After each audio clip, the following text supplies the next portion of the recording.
When people talk about mistakes in private jet ownership, the conversation usually centers on the aircraft, the category, the range, the operating profile, or the cost.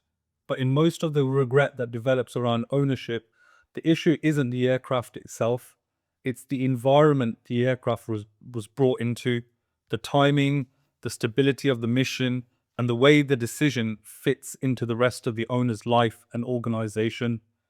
So in this video, I'm not going to compare aircraft or suggest what to buy.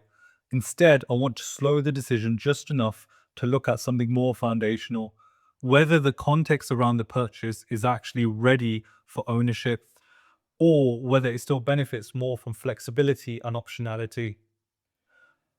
Because ownership in most cases doesn't fail on technical grounds, it becomes difficult when it arrives before the situation is prepared for the level of commitment, dependency, and friction that an aircraft naturally introduces. And that's not about caution, it's about sequencing. When ownership enters a situation that isn't yet stable enough to support it, the aircraft often ends up amplifying constraints that were already there instead of reducing them. So before thinking about configurations or categories, it can be more useful to step back and evaluate the decision through a different lens.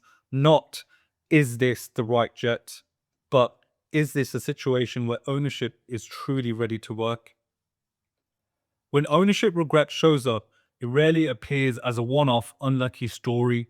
It tends to come from a small number of recurring environments, situations that look different on the surface but behave in very similar ways once an aircraft is introduced. These aren't criticisms of owners, they're simply patterns worth recognizing before you move into ownership. The first is an unstable mission environment. This is where travel patterns are still moving around a lot. Routes change frequently, trip frequency swings from quarter to quarter, and the real mix of business, personal, and discretionary flying hasn't fully settled. In environments like this, the aircraft ends up chasing the mission instead of supporting it. Utilization moves more than expected. Assumptions don't hold for long enough to justify fixed commitment. And what initially felt like efficiency can slowly turn into obligation.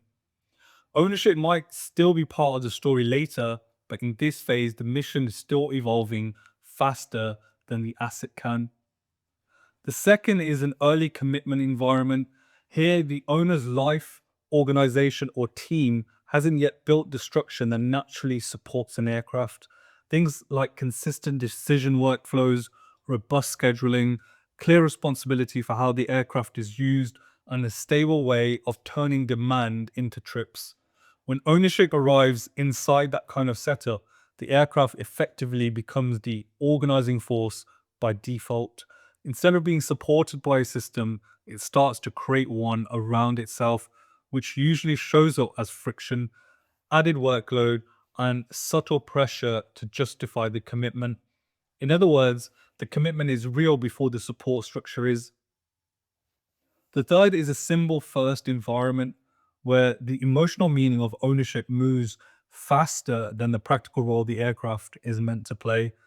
There's nothing inherently wrong with that. Identity, signaling, and a sense of arrival are all real parts of how humans make decisions. But when the symbolic value of the aircraft quietly becomes the primary driver, it's easy for the ownership decision to drift away from the concrete problems it was supposed to solve. In those cases, the aircraft often delivers on the feeling, but not fully on the function. Over time, it's that gap that tends to create discomfort or regret. None of these environments make ownership wrong in a moral sense.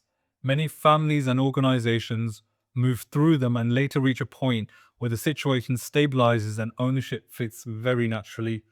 The issue is that when an aircraft enters during one of these phases, it tends to expose the instability that was already there, and that has consequences for flexibility, optionality, and exit, which is what we'll look at next. None of these environments automatically make ownership a mistake. Many families and organizations move through them and later reach a point where the situation stabilizes and ownership fits very naturally. The challenge is what happens when an aircraft enters before that point. while the environment is still evolving.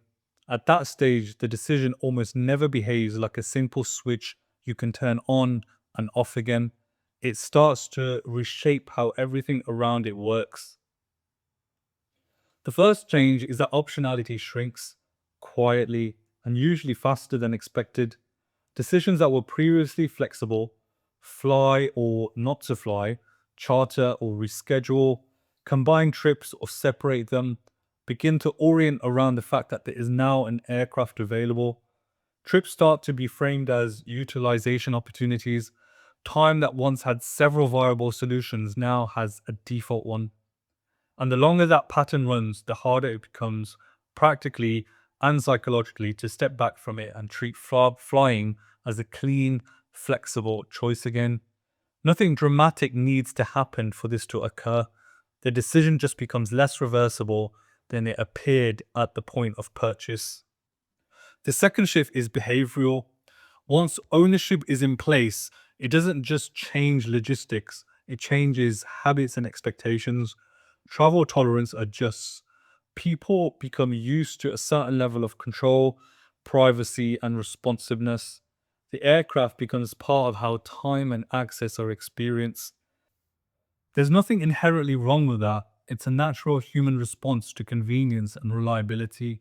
But when behavior and expectations adapt faster than the underlying situation, stepping back from ownership later can feel like a loss of capability, even if moving back to flexibility would be rational on paper.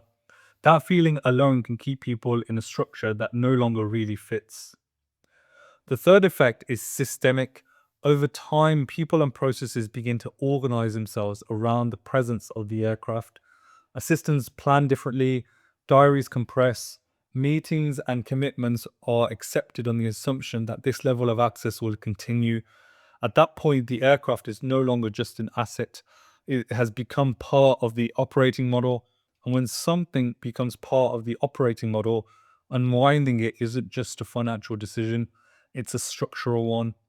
In an unstable mission environment, this dependency settles on top of a moving target. In an early commitment environment, it builds before the support structure is ready. And in a symbol first environment, it can extend a decision that was never fully aligned with the practical role of the aircraft to begin with. That's why mistimed ownership often doesn't fail in a dramatic way. It settles in, reshapes behavior and expectations, and gradually reduces the number of clean exit points, even when nothing has obviously gone wrong. This is why, in some environments, the most disciplined next step isn't to accelerate into ownership, it's to slow the decision and give the situation a little more time to settle. That doesn't have to mean stepping away from private aviation altogether. In many cases, it simply means staying in a more flexible mode, using on demand solutions while the mission, the organization, and travel patterns finish taking shape.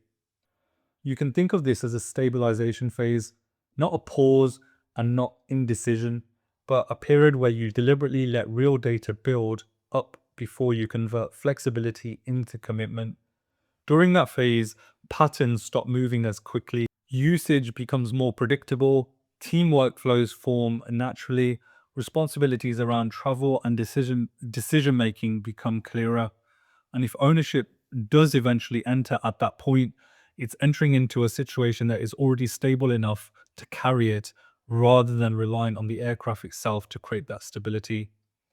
When families or organizations reach that stage, ownership tends to behave very differently. Utilization is steadier, expectations are already aligned with reality. The aircraft is supporting a structure that exists instead of becoming the structure by default.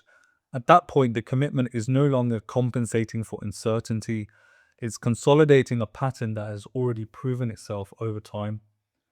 From the outside, choosing not to buy yet can look like caution.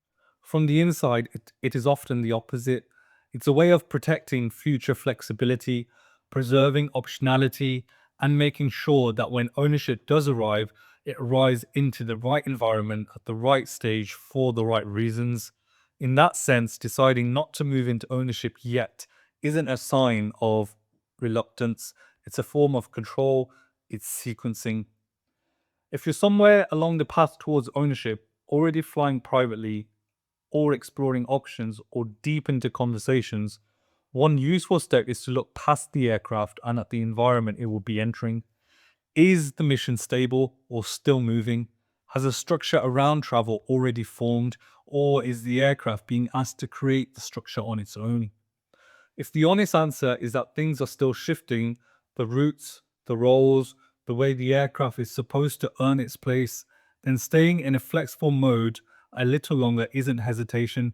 It's a way of keeping your options open while the situation finishes taking shape.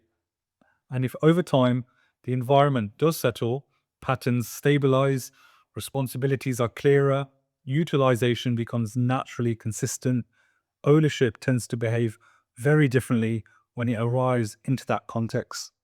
So the question isn't only, is this the right aircraft? It's, is this the right moment for ownership to enter the system at all? When the answer is yes, ownership can be an extremely effective tool. When the answer is not yet, stepping back isn't a loss of confidence, it's discipline.